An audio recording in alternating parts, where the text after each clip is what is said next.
اہل تشیع سے چند سوالات ہیں، اگر وہ باغ فدق کے معاملے میں سچے ہیں تو ان سوالات کا ضرور جواب دے۔ پہلا سوال، اگر باغ فدق سیدہ فاطمہ رضی اللہ عنہا کا حق تھا تو سیدنا علی رضی اللہ عنہ نے مطالبے میں ساتھ دینے سے کیوں انکار کیا؟ دوسرا سوال شیعہ حضرات سے، اگر حضرت علی رضی اللہ عنہ نعوذ باللہ مشکل کشا ہیں، سیدہ فاطمہ رضی اللہ عنہا کی مشکل کشائی کیوں نہیں فرمائی؟ تیسرا سوال، شیعہ کتب کے مطابق سنی حاکم کے پاس معاملہ لے جانے سے ایمان ختم ہو جاتا ہے۔ حضرت ابوبکر صدیق رضی اللہ عنہ سنیوں کے امام ہیں، کیا سیدہ فاطمہ رضی اللہ عنہا نے ان کے پاس معاملہ لے جا کر اپنے ایمان کا خاتمہ کر لیا؟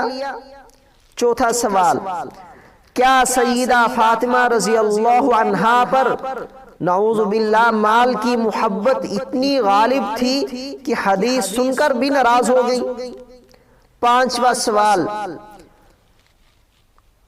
شیعوں کے نزدیک سیدہ فاطمہ رضی اللہ عنہا معصوم ہیں اور معصوم سے کوئی گناہ نہیں ہوتا، شریعت میں 3 دن سے زیادہ ناراض رہنا گناہ ہے، پھر سیدہ فاطمہ رضی اللہ عنہا کیوں ناراض رہیں؟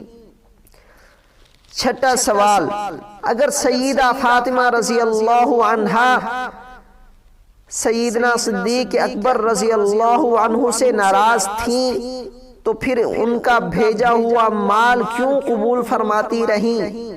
ساتواں سوال، شیعہ کتب کے مطابق حضرت فاطمہ رضی اللہ عنہا کا جیسے صدیق اکبر رضی اللہ عنہ سے ناراض ہونا منقول ہے، ایسے ہی سیدنا علی رضی اللہ عنہ سے بھی ناراض ہونا منقول ہے، کیا اس ناراضگی سے حضرت علی رضی اللہ عنہ کے اعمال اور ایمان بھی ضائع ہو گئے؟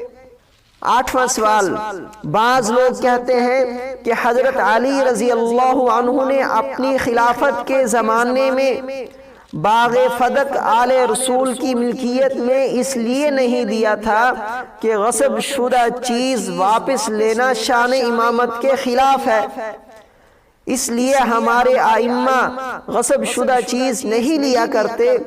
اگر یہی بات ہے تو آپ لوگوں کے نزدیک تو حضور صلی اللہ علیہ وسلم کے بعد خلافت بھی 3 مرتبہ غصب کر لی گئی تھی، تو پھر حضرت علی رضی اللہ عنہ نے وہ غصب شدہ خلافت کیوں قبول فرمائی؟ یہ 8 سوال ہیں شیعہ حضرات سے، اگر وہ اپنے دعوے میں فدق کے معاملے میں سچے ہیں تو ان کا ضرور جواب دے۔ اب اس ساری کلام کا خلاصہ یہ ہے کہ فدق سے متعلق اہل تشیع کے خیالات نہ صرف قرآن و سنت کے خلاف ہیں بلکہ اہل تشیع کی معتبر روایات کے بھی خلاف ہے۔ روافض کا یہ باطل نظریہ نہ صرف صحابہ رضی اللہ عنہم کی شان کے منافی ہے بلکہ اہل بیت رضی اللہ عنہم کی بھی توہین کے برابر ہے۔